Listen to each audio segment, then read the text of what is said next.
And joining me now is Sumant Sinha at ReNew Power. Sumant, great to have you join us. What's the big Trump takeaway for your sector? For our sector, actually, the interesting thing was as expected.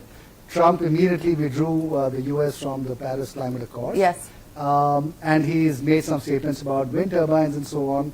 And I see that, European wind turbine company prices are down, which is not a surprise. So I think, look, the good thing is that we've had the Trump situation earlier. So we have a playbook to fall back on. Right. And the playbook essentially is that the U.S. might not do whatever they might have done otherwise, but economics is going to drive the transition, the energy transition forward, even in the U.S. Solar prices are down, they're competitive with gas. Wind, certainly in the Republican states, makes a lot of sense. And so the chances are that economics is going to drive the energy transition in the U.S. And the rest of the world, I think, is still as convinced about climate change and the need to deal with it as it was earlier. So I don't see that the rest of the world is going to. So you're not unduly perturbed? Look, the benefit for us is that we are an Indian company sitting in India. Yeah. And India is, I think, relatively on a totally different path as far as the energy transition and climate change issues are concerned. So I think we are pretty insulated from what's happening or what might happen in the U.S. And as I said, multilaterally, apart from the U.S., the rest of the world carries on climate change issues. Yes, and that is something that we've seen, but we will have to see what the Trump regime eventually does over the next few years. But let's talk about India, Sumant, at this point in time. And, we have made gains on the renewable energy side, and we are moving closer and closer. Of course, it's a long distance away, but in achieving that target, what's the story looking like at this point in time? The story is actually getting more robust, if anything. See, in the last 2 years, the government of India, the central government and various state governments, collectively auctioned off, hold your horses, about 130 gigawatts of new capacity.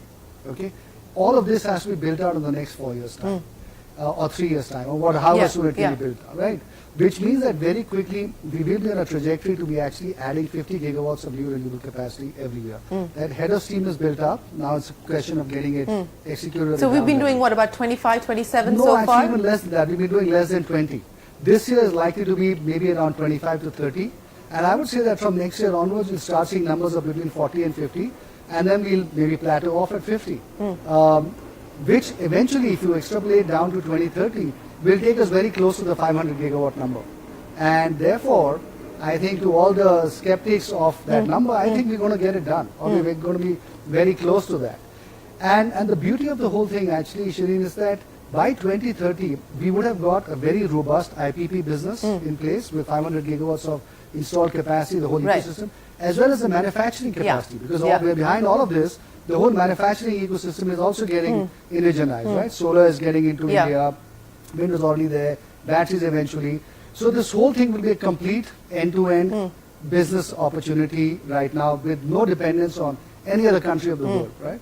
And given our needs of energy consumption and growth, and given the transition, we would require almost 500 gigawatts every 3 to 4 years after that.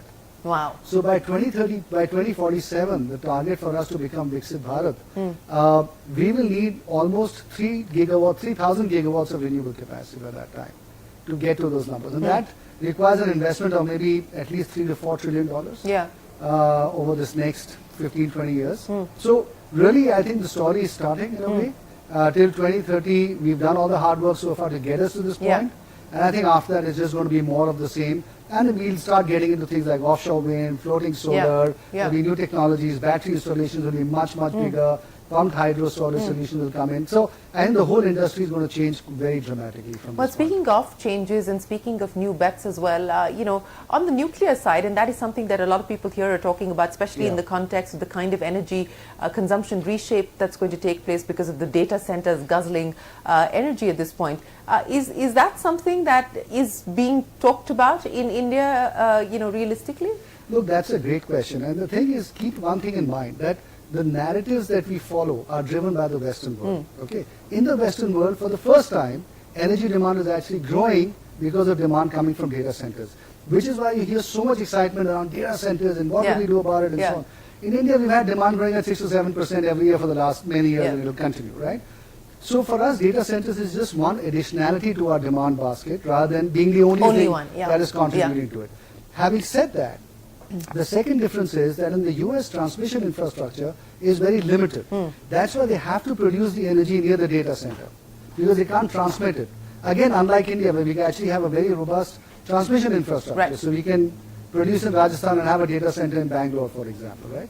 So that is why nuclear is particularly of importance in the US market. And having said that now, let me also say that nuclear is going to be an important part of the solution, particularly the small reactors, yeah. of which again India has many already installed. And I think if we can do work on the fuel side and get the fuel sourcing supply side under control, because right now we have dependence on other countries, if we can get that under control through new technologies, for example, based around thorium, of which we have a lot of reserves in India, then you can actually see a fairly good domestic small nuclear reactor industry also developing, where the cost could actually be quite comparable to baseload power. Okay, that's interesting. But on the manufacturing side that you spoke of, and yes, the government has been incentivizing manufacturing, whether it's solar or now batteries, etc. as well. Where are we in terms of progress? How much has gotten done? Where do you believe work needs to be done today? So on solar manufacturing, the government basically told us 3 years ago that they're going to stop imports of modules. Today we have a 50 gigawatt module manufacturing industry. In the next 2 years it will probably be 80 or 90 gigawatts. So there's a lot of capacity coming up. Now the government has said we want to stop imports of solar cells from next year, middle of next year onwards. And you start seeing the market already is responding to that, and various companies are looking to scale up their cell capacity. Now the government has to now take the next step, which is wafers and then polysilicon. And if they do that in the same sort of manner, the orderly manner that they've been doing it, I'm pretty clear that in the next 5 to 7 years we'll have a full end-to-end solar manufacturing value chain as well. Now, it'll be more expensive than what you can buy from China, but it'll be a domestic industry with fully domestic value addition, and there is value in that.